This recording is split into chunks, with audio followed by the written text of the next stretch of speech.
Assalamualaikum warahmatullahi wabarakatuh. Salam kebajikan, Om Swastiastu, Namo Buddhaya, dan halo semuanya. Hai. Kembali lagi dengan saya Mariza Satrina yang biasa dipanggil Sani dengan NIM akhir 212. Hari ini saya akan memandu podcast Talk BSLT 2025. Nah, tema kita kali ini ialah inovasi pembelajaran digital yang adaptif. Nah, teman-teman semua pasti sudah pernah dengar dong aplikasi dialog yang baru-baru muncul beberapa hari kemarin. Nah, di sini kita kedatangan kakak-kakak bintang tamu yang ada di balik layar pembuatan aplikasi dialog ini. Ada pepatah tak kenal maka tak sayang. Yuk kita kenalan dengan kakak-kakak. Perkenalkan, nama saya Haji Muhammad Nizar, biasa dipanggil Nizar atau Ical, dari parkiran 290. Perkenalkan, nama saya Muhammad Fadil Arhab, biasa dipanggil Arhab dengan NIM akhir 054. Perkenalkan, nama saya Jessica Laudin, biasa dipanggil Jessica dengan NIM akhir 314. Perkenalkan, nama saya Nidor Mutiara, bisa dipanggil Tiara dengan NIM akhir 116. Perkenalkan, nama saya Armila Citra Hamka, biasa dipanggil Citra dengan NIM akhir 060. Perkenalkan, nama saya Devni Wijaya, biasa dipanggil Devni dengan NIM akhir 316. Perkenalkan, saya Nabila Nurhaliza, bisa dipanggil Bilus dengan akhiran NIM 044. Halo, perkenalkan nama saya Maria Swandi, biasa dipanggil Als, akhiran NIM 141. Perkenalkan, nama saya Ulil Albab, biasa disapa Ulil, NIM akhir 315. Oke, teman-teman sekarang sudah kenal kan kakak-kakak di balik aplikasi dialog ini. Nah, kakak-kakak ini sebenarnya apa sih latar belakang yang membuat kakak-kakak bersepuluh ini akhirnya membuat aplikasi dialog ini? Nah, jadi sebenarnya kan seperti yang kita ketahui sekarang ini kan kita sedang hidup di era yang serba digitalisasi nih. Tapi mungkin masih banyak yang belum terlalu mengetahui istilah ini. Apa itu era digitalisasi? Jadi era digitalisasi adalah era yang mengintegrasikan teknologi. Nah, apa saja teknologinya? Ada Internet of Things, ada Artificial Intelligence yang akhir-akhir ini lagi booming atau kita juga biasa sebut sebagai kecerdasan buatan atau AI. Kemudian ada juga Big Data kan, dan tentunya ada juga ponsel yang kita gunakan dalam kehidupan sehari-hari. Hal-hal ini, teknologi ini terintegrasikan dalam kehidupan kita. Nah, era digitalisasi ini dia membawa perubahan yang besar dalam berbagai bidang kehidupan kita. Sebutlah apa saja, ada bidang pendidikan, ada bidang ekonomi atau bisnis, ada sosial budaya, dan tentunya masih banyak lainnya. Jadi agar kita tidak tertinggal dan kita bisa catch up dengan segala perubahan yang terjadi dalam kehidupan kita ini, disinilah berbagai inovasi digital pun diciptakan. Nah, inovasi digital ini dapat membantu seseorang atau bahkan organisasi dapat mereka dipermudah dalam mengakses, kemudian memproses, habis itu memanfaatkan informasi sehingga dapat meningkatkan kualitas hidup mereka secara keseluruhan. Itu yang pertama, dan yang kedua juga dapat meningkatkan efektivitas dan produktivitas dalam melakukan berbagai pekerjaan mereka dalam kehidupan sehari-hari. Nah, kemajuan teknologi seperti tadi yang telah saya sebutkan, ada IoT, Internet of Things, Big Data, Artificial Intelligence, dan masih banyak yang lainnya. Dan tentunya tidak lupa juga platform pembelajaran yang berbasis digital itu dia membuka peluang di bidang pendidikan dan dapat mengencourage, dapat mendorong pengembangan keterampilan kita. Nah, digital innovation ini dia itu memungkinkan bagi sistem pembelajaran agar bisa menjadi lebih interaktif, bisa menjadi lebih personal, lebih efektif, lebih fleksibel, sehingga seorang individu pun dia bisa meningkatkan pengetahuannya, dia bisa memperoleh wawasan sesuai dengan kemampuan, kebutuhan, dan juga kecepatan belajarnya. Nah, selain itu adaptive learning juga itu menjadi konsep yang penting yang menyesuaikan metode pembelajaran serta gaya dan kemampuan seorang siswa dalam belajar, sehingga proses pembelajarannya pun menjadi lebih efektif, lebih efisien, dan lebih berkelanjutan. Nah, penerapan adaptable learning ini juga selain meningkatkan efektivitas pembelajaran kita, dapat juga berperan dalam jangka panjangnya itu dalam optimalisasi pertumbuhan individu dan organisasi. Dengan adanya sifat fleksibilitas seperti yang tadi saya telah sebutkan dalam platform pembelajaran ini, kita dapat mengembangkan keterampilan kita tanpa terhalang waktu dan tempat. Misalnya kita mau belajar, tapi tempat tinggal kita itu jauh dari misalnya tempat les. Jadi dengan adanya platform pembelajaran ini kita tidak perlu menghabiskan waktu, kita tidak perlu menempuh perjalanan yang jauh untuk ke tempat les tersebut. Nah, hal ini tentunya itu menjadi krusial, menjadi sangat relevan untuk bisa bertahan dan bersaing di era digital yang berkembang dengan pesat ini, di mana kemampuan belajar kita dan beradaptasi adalah menjadi kunci kesuksesan kita di masa depan. Nah, oleh karena itu, inovasi digital, kombinasi antara inovasi digital dan pendekatan pembelajaran yang adaptif itu menjadi strategi yang penting dalam mendukung pertumbuhan yang optimal di berbagai sektor kehidupan, seperti yang tadi telah saya sebutkan, ada sektor pendidikan, bisnis, sosial budaya, dan lain-lainnya. Baik, makasih Kak Devni. Kayaknya latar belakang pembuatan aplikasi dialog yang diberitahukan oleh Kak Devni sangat kompleks ya teman-teman. Bagaimana Kak Devni mengambil contoh di masyarakat dengan kesusahannya teman-teman semua yang ada di berbagai daerah di Indonesia. Nah, ada nggak sih Kak contoh kasus nyata yang Kakak pernah sendiri lihat bagaimana kesusahannya teman-teman kita di luar sana yang belum terbantu dengan aplikasi dialog ini? Untuk contoh kasus ya, Iya. kita contoh kasus tuh di SMP Al Makmur Jakarta Pusat. Itu terdapat seorang siswa yang berinisial B yang mengalami kesulitan dalam belajar. Meskipun siswa ini cukup aktif di sekolah, dia sering kesulitan untuk memahami pelajaran ketika berada di rumah. Setiap kali pelajaran baru dimulai, siswa ini cenderung merasa bosan dan cepat kehilangan fokus, terutama jika materi yang diajarkan lebih banyak bersifat teori. Hal ini menyebabkan nilai ujiannya tidak optimal meskipun dia tidak memiliki masalah dalam mengikuti pelajaran di kelas. Setelah dilakukan observasi lebih lanjut, ditemukan bahwa mahasiswa ini lebih cenderung memiliki gaya belajar kinestetik. Dia lebih mudah menyerap informasi dengan melakukan kegiatan praktis seperti eksperimen, kunjungan lapangan, atau menggunakan alat peraga. Namun di rumah siswa ini tidak memiliki akses atau kesempatan untuk melakukan aktivitas fisik yang mendukung gaya belajarnya. Lingkungan rumahnya yang tidak kondusif dan minimnya bimbingan dari orang tuanya membuatnya lebih sering merasa bosan dan tidak termotivasi untuk belajar secara mandiri.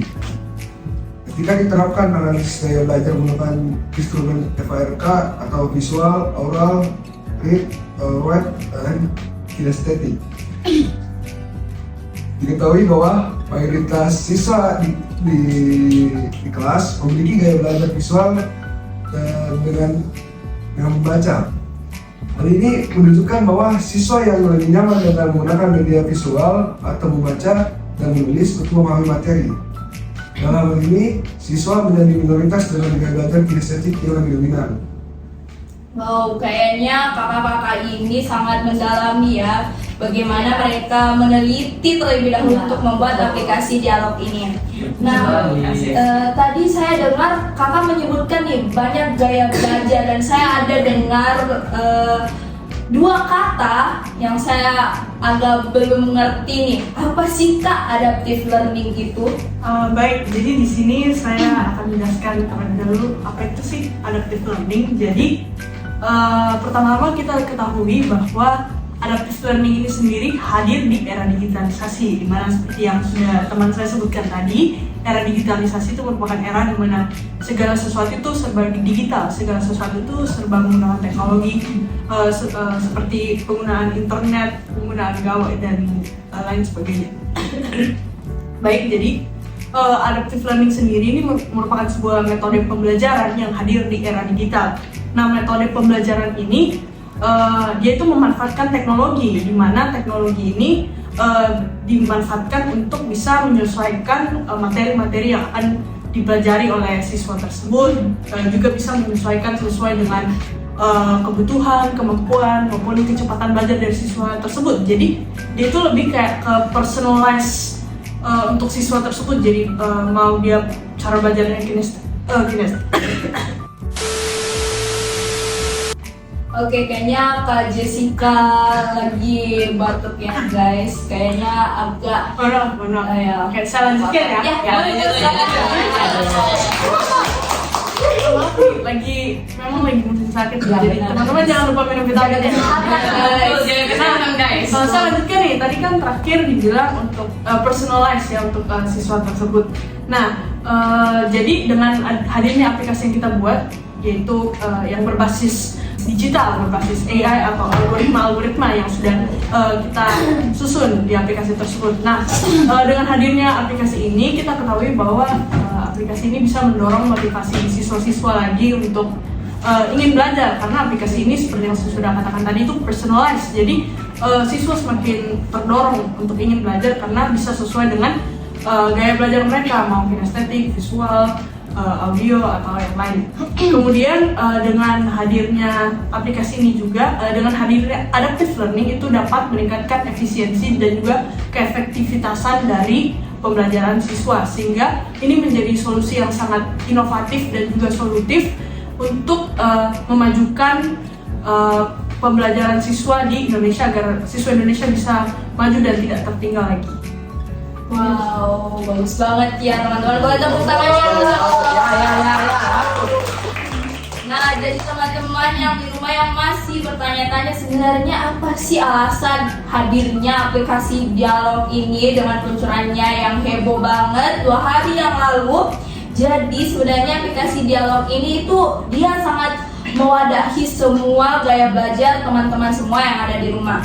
Nah, tentu saja teman-teman yang di rumah pasti kepo dong apa fitur-fitur dari aplikasi dialog. Bisa nggak nih Kak dijelasin apa aja fitur dari aplikasi ini? Oke, jadi kami itu memiliki banyak fitur ya teman-teman. Nah, secara menyeluruh kita memiliki beberapa fitur. Contohnya kita menyediakan video animasi, kita menyediakan textbook, kita juga menyediakan jurnal-jurnal 5 tahun terakhir. Dan teman-teman kalau misalnya membutuhkan jurnal, terus jurnalnya tidak ada, teman-teman bisa langsung request dari pihak kami untuk menyediakan jurnal 5 tahun terakhir. Dan tentunya jurnal ini akan kami terus update setiap tahunnya. Nah, di setiap textbook juga kita memiliki referensi teman-teman. Jadi kalau teman-teman nggak usah khawatir kalau misalnya disuruh bikin PPT, referensi, nanti referensinya bisa langsung di copy. Nah, selanjutnya karena kita berdasarkan latar belakang yang kami angkat tadi, ada salah satu masalah di SD yaitu untuk yang berkebutuhan khusus, maka kami juga menyediakan fitur-fitur yang bisa menyeratakan hak semua orang untuk belajar. Kita tidak egois teman-teman, bagaimana kondisi yang lain? Banget ya instruksinya. Ya, jadi kami mengadakan yang namanya fitur andalan. Nah, fitur andalan ini kita menyesuaikan dengan kebutuhan teman-teman yang memiliki kebutuhan khusus. Misalnya untuk tunanetra, kita memiliki screen reader, dan screen reader ini misalnya teman-teman tunanetra masuk ke aplikasi untuk mode tunanetra, nanti secara otomatis aplikasinya akan membacakan apa yang kalian ingin dengarkan. Nah, untuk tunarungu sendiri kita memiliki text to speech dan juga penerjemahan isyarat. Jadi teman-teman tunarungu tidak perlu khawatir karena fasilitas kami sangat memenuhi kebutuhannya teman-teman. Nah, selanjutnya bagaimana kalau yang cukup buta warna? Nah, kalau untuk buta warna kita sendiri memiliki fitur yaitu font yang bisa disesuaikan. Jadi untuk besar kecilnya teman-teman bisa sesuaikan dengan keinginannya. Selanjutnya kita juga memiliki mode kontras yang tinggi serta memiliki mode warna. Jadi teman-teman yang buta warna juga bisa sekali konsultasi supaya kita bisa menyediakan fitur-fitur untuk kebutuhannya teman-teman masing-masing. Nah, selanjutnya kita juga punya progress tracker. Jadi teman-teman orang tua yang di luar sana tidak perlu khawatir karena kita menyediakan progress tracker. Progress tracker pun kami akan update setiap harinya. Jadi setiap anak-anak dari orang tua di luar setelah menyelesaikan pelajaran, kami akan mengupdate progress trackernya secepat mungkin. Selain itu kita juga menyediakan animasi dan tentunya aplikasi ini untuk semua kalangan ya teman-teman, dari TK pun sampai SMA. Dan untuk subtitlenya kita sediakan beberapa bahasa, bukan secara nasional juga tapi juga secara lokal. Jadi nanti bahasanya ada dari bahasa Bugis atau sesuai kesesuaian atau minat teman-teman. Wah, kayaknya fiturnya banyak banget ya Al. Mulai dari fitur buat teman-teman yang buta warna, teman-teman bisa request videonya nanti warnanya mau seperti apa supaya disesuaikan dengan matanya. Dan teman-teman juga dari SD, SMP, SMA, bahkan kayaknya mahasiswa bisa pakai ya buat jurnal 5 tahun ke belakangnya. Nah, tapi dari banyaknya fitur nih Kak, kan kakak ini baru merilis aplikasi ini 2 hari yang lalu. Masih ada nggak sih fitur-fitur yang dalam progres penstabilan atau pembuatan supaya aplikasi ini lebih wow lagi gitu? Ya, sesuai yang Kak Sasi bilang tadi, sebenarnya kita menyediakan untuk fitur-fitur yang teman-teman dari mahasiswa untuk menyesuaikan kebutuhan mereka. Selain itu, kita juga memiliki yang namanya sensory friendly learning. Jadi ini merupakan metode yang menyesuaikan dengan keinginan teman-teman. Misalnya kita sudah menjalankan aplikasinya, terus ada teman-teman yang menyatakan bahwa aplikasi animasinya terlalu berlebihan atau kurang. Nanti kita secara sistematis dan secara continuous akan mengikuti masukan teman-teman sehingga kita memaksimalkan aplikasi ini supaya tidak boring untuk teman-teman yang lain. Bagaimana Pondar? Setuju? Guys, jadi tanggapan permintaan kalian tuh bakal didengar sama kakak-kakak hebat ini. Jadi ayo guys, mulai berlangganan aplikasi dialog. Ya, nggak usah khawatir teman-teman. Nah, apa lagi sih Kak fitur yang masih bisa diandalkan dan lakukan dari aplikasi dialog ini? Ada nggak Kak? Masih ada nggak Kak aplikasinya? Ya, Baik, setelah dijelaskan tadi oleh As, kan ada begitu banyak fitur-fitur yang kami tawarkan. Yang dari fitur-fitur tersebut itu tidak hanya dari kalangan anak-anak, bahkan sampai ke mahasiswa misalnya. Nah, fitur-fitur ini tentunya salah satu tujuan dari kami yaitu adalah menciptakan pembelajaran yang adaptif dan efektif. Nah, strategi pembelajaran adaptif untuk siswa itu biasanya berorientasi pada tugas, mempertimbangkan gaya belajar individu. Nah, pemanfaatan media pembelajaran yang mengikuti kebutuhan siswa itu sangat dibutuhkan. Nah, Dialog kemudian menawarkan berbagai fitur lainnya yang mendukung strategi kami tersebut. Yang pertama adalah kami menggunakan gamifikasi, yaitu untuk membuat pembelajaran lebih menarik dan interaktif. Kedua, kami memecah materi itu menjadi bagian-bagian kecil agar materi yang teman-teman dapat nanti itu tidak membuat teman-teman bosan. Kemudian yang ketiga adalah ada fitur yang namanya feedback, yaitu kami memberikan feedback yang cepat dan konstruktif agar siswa ini dapat termotivasi. Kemudian yang keempat, kami menawarkan berbagai pilihan aktivitas seperti video, kuis, proyek. Hal ini agar siswa dapat belajar dengan cara yang paling sesuai dengan gaya mereka. Seperti tadi yang dijelaskan oleh Nisa, salah satu hal yang penting dari pembelajaran itu adalah bagaimana seorang siswa atau mahasiswa itu menemukan gaya belajar mereka sendiri. Nah, secara keseluruhan dari sistem pembelajaran adaptif ini kita dapat meningkatkan efektivitas belajar karena ini dapat memungkinkan siswa itu untuk belajar dengan kecepatan mereka sendiri. Tentunya berfokus pada area yang membutuhkan perbaikan dan mendapatkan umpan balik yang personal. Selain itu, sistem pembelajaran adaptif dapat membantu misalnya guru untuk mengidentifikasi kebutuhan siswa dan memberikan dukungan yang terarah.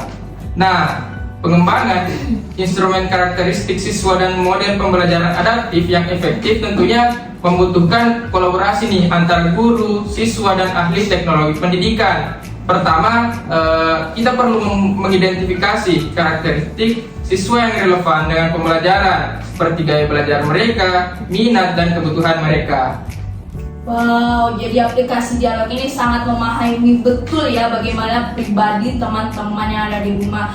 Jadi kalian yang suka nonton video animasi ada, yang suka materi yang diperkecil, dipersempit ada, gamifikasi ada, semua ada teman-teman dalam satu aplikasi yaitu Dialog.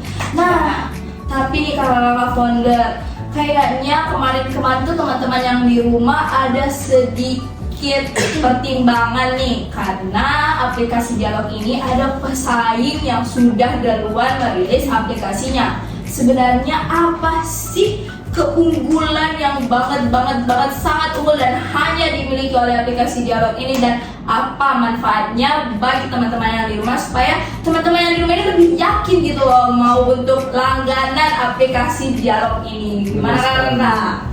Oke, di sini saya akan menjelaskan apa aja keunggulan yang kita tawarkan dari aplikasi ini. Yang pertama, seperti yang disebutkan tadi, fitur-fitur yang menyediakan untuk anak yang berkebutuhan khusus, seperti tadi yang disebutkan untuk tunanetra, screen reader, yang dimana bukan hanya untuk membacakan materi, tetapi juga bisa untuk menjawab segala pertanyaan yang diajukan oleh penggunanya atau siswa itu sendiri. Selanjutnya ada juga text to speech yang dimana ini untuk tunarungu yang menggunakan banyak bahasa baik dari daerah hingga ke negara.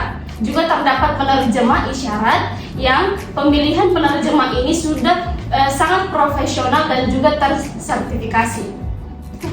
Ada juga tadi yang disebut fitur buta warna yang menyediakan berbagai jenis font yang dapat disesuaikan.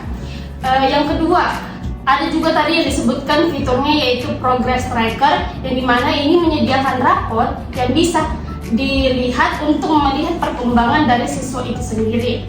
Yang terakhir, keunggulan yang terakhir yaitu aplikasi bukan hanya untuk mendukung pendidikan, tetapi juga kita menyediakan podcast yang mengenai solusi tentang masalah yang sering terjadi di kalangan siswa itu sendiri, contohnya kemalasan atau dan lainnya. Nah, itu tadi keunggulannya ya guys dari aplikasi Dialog ini. Mulai dari teman-teman dari ujung Sabang sampai Merauke nih semua dapat subtitle bahasa masing-masing guys. Itu Bapak lagi. Bagi teman-teman yang tunarungu, tunawicara, tunanetra itu juga bisa dapat fitur-fitur yang membantu sekalian di rumah kakak-kakak sekalian. Dan kayaknya aplikasi Dialog ini nggak cuma bermanfaat buat teman-teman khususnya anak-anak SD, SMP, SMA, kuliah, tapi pastinya juga bisa dipantau oleh orang tua kalian di rumah. Jadi orang tua kalian tidak akan khawatir dengan progres belajar kalian. Nah, tadi saya dengar kalau kakak ini sebelum membuat aplikasi ini dia meneliti dulu guys bagaimana gaya belajar kebanyakan anak-anak SD, SMP, SMA. Nah, jadi teman-teman yang punya gaya belajar unik bisa nih request ke kakak-kakak mau dikasih bahan belajar seperti apa. Nah, tapi Kak, dengan banyaknya manfaat ini ada lagi nggak sih manfaat yang belum kakak sebutkan yang masih bisa membuat teman-teman rumah ini lebih yakin untuk memilih aplikasi Dialog daripada aplikasi yang dulu? Baik, oke teman-teman. Kali ini saya akan menyebutkan manfaat yang aplikasi yang telah kami rancang. Yang pertama itu aplikasi ini dapat digunakan di berbagai tempat atau kita gunakan di berbagai tempat dan di mana saja, yang menjadikannya lebih fleksibel dan mudah untuk belajar. Yang kedua, aplikasi ini dapat digunakan di beberapa perangkat seperti laptop, tablet, atau smartphone. Yang terakhir, dengan fitur di aplikasi ini seperti kuis, video interaktif, dan simulasi atau game edukasi. Sekian mungkin itu saja yang dapat saya sebutkan teman-teman. Nah, jadi dari kakak-kakak semua, kakak founder, co-founder yang menyebutkan berbagai unggulan dan manfaat ya guys. Jadi kalau kalian tiba-tiba dari Aceh nih ketinggalan laptopnya di Aceh dan kalian lagi keluar kota ke Medan misalnya, kalian bisa buka di HP ya kakak, bisa buka di tab, bisa apapun. Betul, bisa ya Kak, dimanapun kalian berada di dunia ini kalian bisa buka aplikasi Dialog di mana saja. Dan kalau dimanapun pasti aplikasinya nggak terbatas kan ya Kak, fitur-fiturnya. Nah itu guys keunggulannya. Jadi tuh apa lagi guys, ada text to speech, ada font yang bisa diatur, ada subtitle bahasa, ada tutor-tutor kece yang pastinya bersertifikasi ya kan Kak? Betul.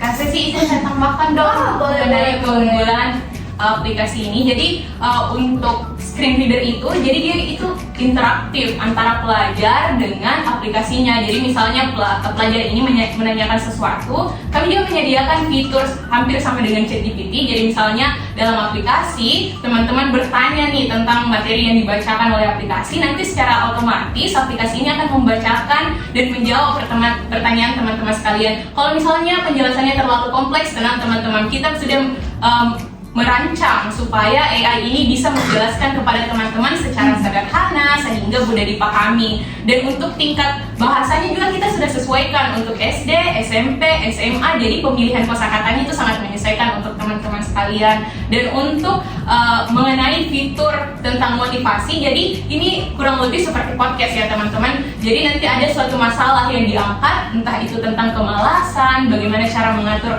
belajar. Kalian juga bisa request tentang masalah-masalah yang kalian hadapi. Dan kami di sini memilih psikolog dengan kualitas public speaking yang sangat baik, sehingga teman-teman tidak akan boring untuk mendengarkannya. Wow. Ya. Aku yang dengar aja nih Kak udah kayak kebayang banget kayak sebagus apa sih aplikasi dialog ini, karena kayaknya tadi tuh fitur belajarnya udah mumpuni banget ya, ditambah lagi kakak-kakak menyediakan podcast nih buat teman-teman yang mau memperbaiki kebiasaan buruknya nih, bisa nonton podcast dari aplikasi dialog ini. Teman-teman punya kuis mendadak, ada AI-nya bisa menjawab semua soal yang kalian berikan. Nah, tapi Kak, dari banyaknya keunggulan nih dari Sabang sampai Merauke, semua kakak wadahin nih gaya belajarnya, bagaimana mereka mau belajar, bagaimana mereka bisa mengubah sifat dan kebiasaan buruk mereka ya. Tapi ada gak sih tantangan terbesar dan gimana nih kakak-kakak ini mengenangani tantangan terbesar? Pastinya ada kan ya tantangan besarnya, nggak mungkin enggak kan Kak, soalnya ini dari Sabang sampai Merauke loh guys, pasti ada tantangan besarnya. Gimana nih Kak, bisa diceritain Kak? Dulu nih Kak, sebelum kita berlanjut ke tantangan, boleh nggak saya menyampaikan masih ada 2 fitur yang kami tawarkan pada kayaknya tadi aku hitung ada 1000 fitur, jadi mau ditambah lagi.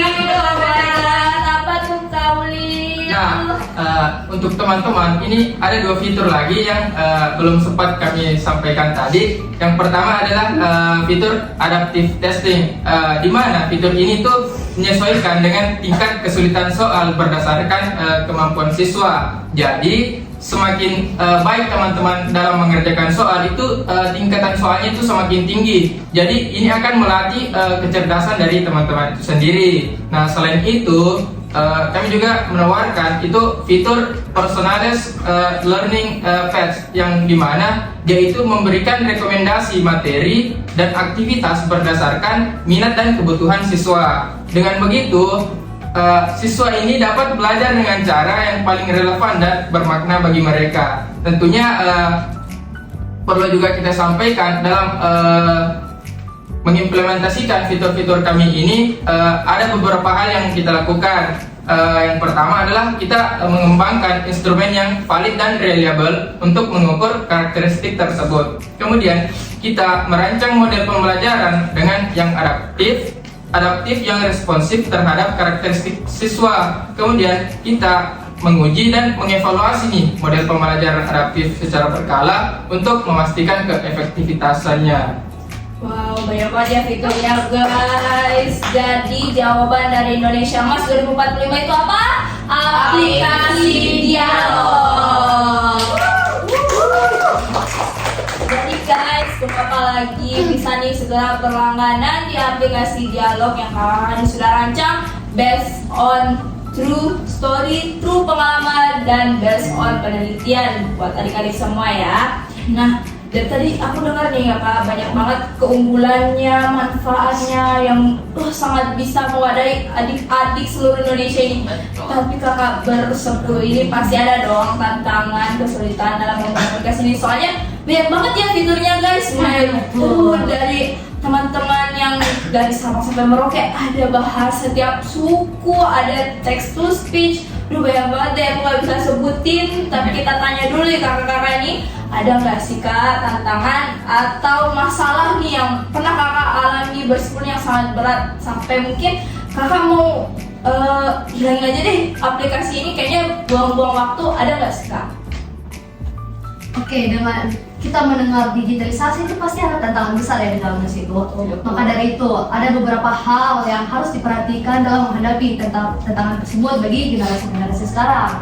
Jadi yang pertama itu adanya perubahan paradigma dalam pendidikan.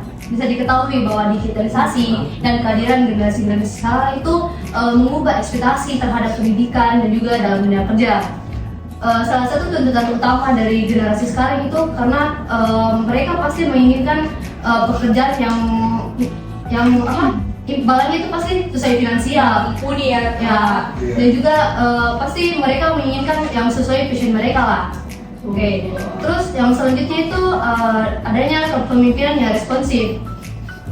Seperti yang diketahui bahwa generasi sekarang itu pasti memerlukan pemimpin yang mendengarkan kebutuhan dan harapan mereka, dan tidak hanya menciptakan lingkungan yang mendukung bagi pengembangan passion mereka, tetapi juga pembelajaran yang berguna bagi mereka dalam dunia kerja nanti, dan juga pendidikan dan pelatihan yang berkelanjutan yang seperti diketahui dibutuhkan pengalaman yang begitu banyak, dan juga pentingnya pendidikan dan pelatihan untuk mengatasi perubahan dan meningkatkan pemahaman mereka untuk dalam dunia pendidikan mereka nanti, dan juga hal ini didapatkan melalui organisasi atau pembelajaran dalam dunia pendidikan. Jadi untuk menghadapi tantangan di era digital ini, institusi pendidikan harus bersedia beradaptasi dan berinovasi, memahami kebutuhan generasi muda, menciptakan lingkungan yang mendukung sesuai dengan visi mereka, dan mendorong dialog terbuka antara pemimpin dan sivitas akademi adalah langkah-langkah yang penting untuk meraih kesuksesan mereka. Dan juga jika kita ingin tetap relevan di masa depan, maka kita harus mampu mendengarkan, belajar, dan berubah. Hal ini adalah tugas bersama bagi kami untuk yang harus dilakukan untuk berkomitmen dari semua pihak agar dapat berjalan dengan lancar. Oke. Wow, kayaknya memang tantangannya ini lebih ke era digital ini ya, kayak semua itu serba tiba-tiba, AI tiba-tiba ada, hari ini tiba ada, tablet yang mumpuni tiba-tiba ada. Jadi teman-teman semua, tentu saja kakak ini sudah pasti sangat mendukung teman-teman untuk mempunyai masa depan yang lebih baik. Nah, tapi kayaknya tadi kakak-kakak perkenalannya 10 orang deh. Satunya mana nih kak? Ada. Bisa kita call dia dulu. Kita call gak ya? Boleh dong kak, kita Boleh dong. dong. Ayo. Halo, dengan Kak Aura. Halo.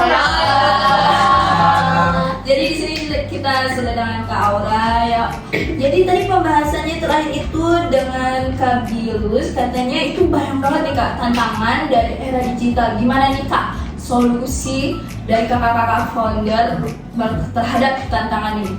Halo, terima kasih atas pertanyaannya.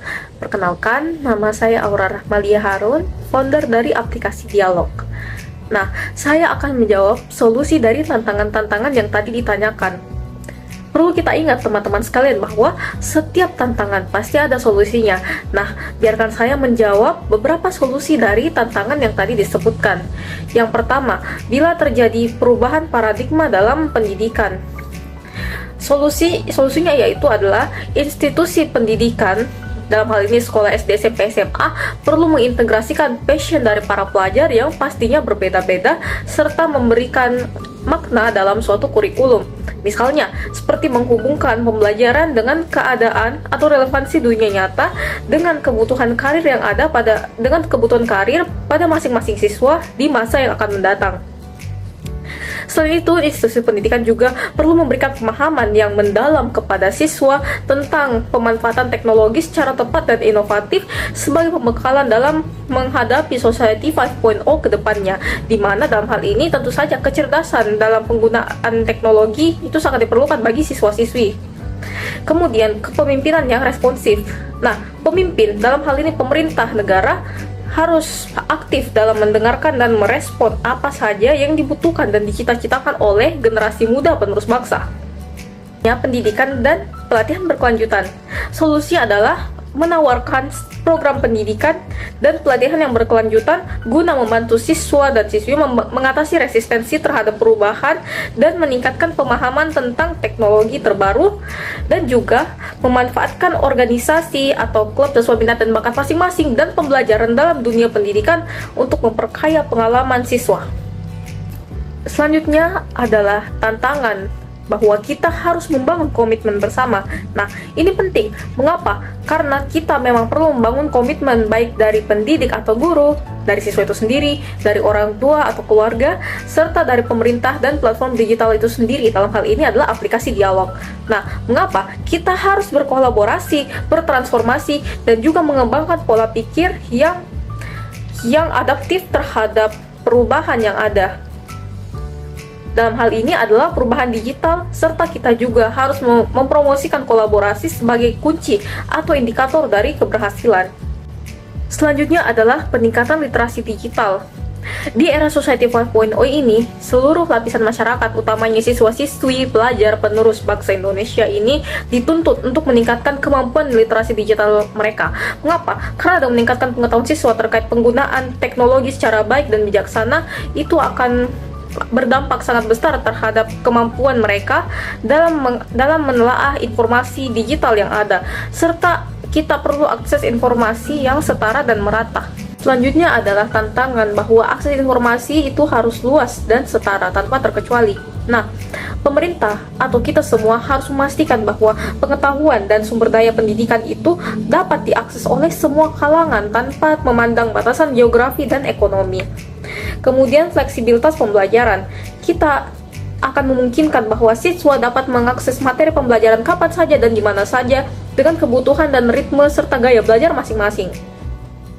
Kemudian yang paling utama adalah pemanfaatan e-learning, dalam hal ini aplikasi dialog, yaitu dengan mengoptimalkan peran e-learning atau aplikasi dialog untuk mengatasi hambatan geografis dan memungkinkan koneksi global atau koneksi yang terus berjalan antara siswa dan pendidik.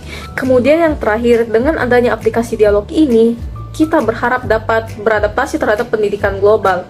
Pendidikan harus dilakukan dengan menggunakan semua sumber daya yang ada, semua sumber daya yang tersedia, dan penggunaan yang lebih potensial untuk adaptasi terhadap pendidikan, agar semua siswa atau semua generasi penerus bangsa Indonesia dapat mengakses pendidikan tanpa terhalang oleh ruang dan waktu.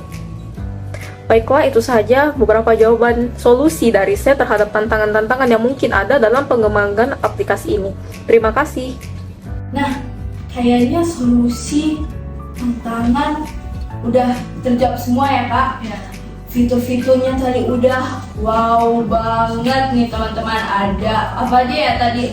Ada text to speech, ada font yang bisa diatur sesuai warna besarnya, ada sensory friendly learning, ada juga subtitle bahasa dari setiap suku, ada gaya belajar sesuai video animasi, kinestetik, games pun ada guys. Mau materi Dia tidak bosan. Yang terpadat pada games tuh ada. materinya yang padat banget nih di sekolah, banyak banget. Daftar di aplikasi dialog, materinya sempit guys, dimatengin sangat-sangat kecil guys, jadi kalian bisa langsung mudah dan paham. Ada kuis mendadak, bisa langsung ditanya sama kakak tutor-tutor kece di aplikasi dialog. Jadi gimana nih Kak, kata-kata terakhir closingan dari aplikasi dialog supaya teman-teman di rumah makin yakin untuk berlangganan aplikasi dialog ini. Jangan ragu ya teman-teman. Baik, di sini kita bahas di era digitalisasi. Nah, dia itu membawa perubahan besar dalam pendidikan, bisnis, dan interaksi sosial. Inovasi yang seperti AI dan Big Data, dia mendukung adaptable learning yang membuat pembelajaran lebih fleksibel dan efisien. Nah, pendekatan ini memungkinkan individu dan organisasi itu berkembang. Nah, di mana dia tanpa batasan waktu dan tempat. Oleh karena itu, inovasi yang digital ini dan pembelajaran adaptif menjadi strategi kunci untuk menjadi sukses di era digital ini. Nah, seperti yang kita ketahui bahwa tadi yang dibilangkan dengan Ical itu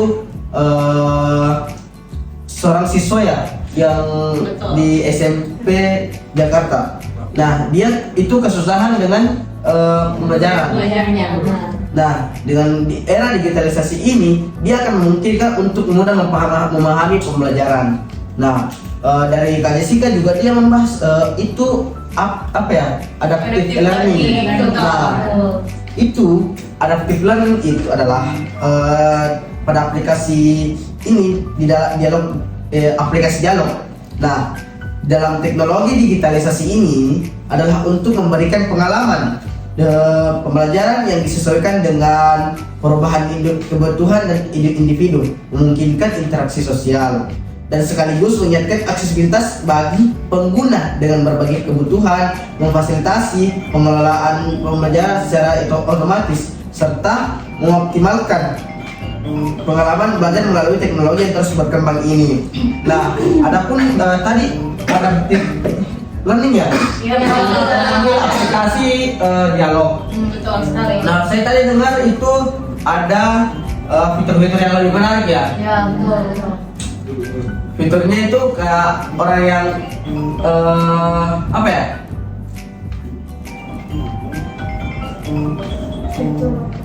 Fitur bahasa dia Ya. bisa mengambil dari bahasa daerah. Ya, Betul sekali ya. Dan saya juga dengar tadi di Ulil itu dia contoh soalnya dia itu lebih ke per level. Dia semakin kita lebih berkembang semakin tinggi lagi tingkat kesulitan soalnya. Betul. Dan nah kita ini berbicara di era digitalisasi. Nah pasti ada tantangannya. Nah tantangannya itu bahwasanya kalau di era digitalisasi ini pasti banyak anak-anak yang menggunakan AI dan menyalahgunakan ya. Betul. Mungkin itu saja dari kesimpulan. Makasih ya Ren. Guys, jadi banyak banget kan fitur aplikasi dialog ini, dan kakak-kakak ini nggak cuma mendukung kalian ya buat belajar doang, buat belajar textbook, materi dan semuanya, tapi organisasi kalian kakak-kakak ini dukung juga dengan pengembangan sifat, sikap yang wow banget ya, pastinya semua terangkum dalam aplikasi ini. Jadi tunggu apa lagi guys, jangan lupa berlangganan di aplikasi Dialog. Saya Mariza Sabrina Nuryono pamit undur diri dari podcast hari ini dan see you.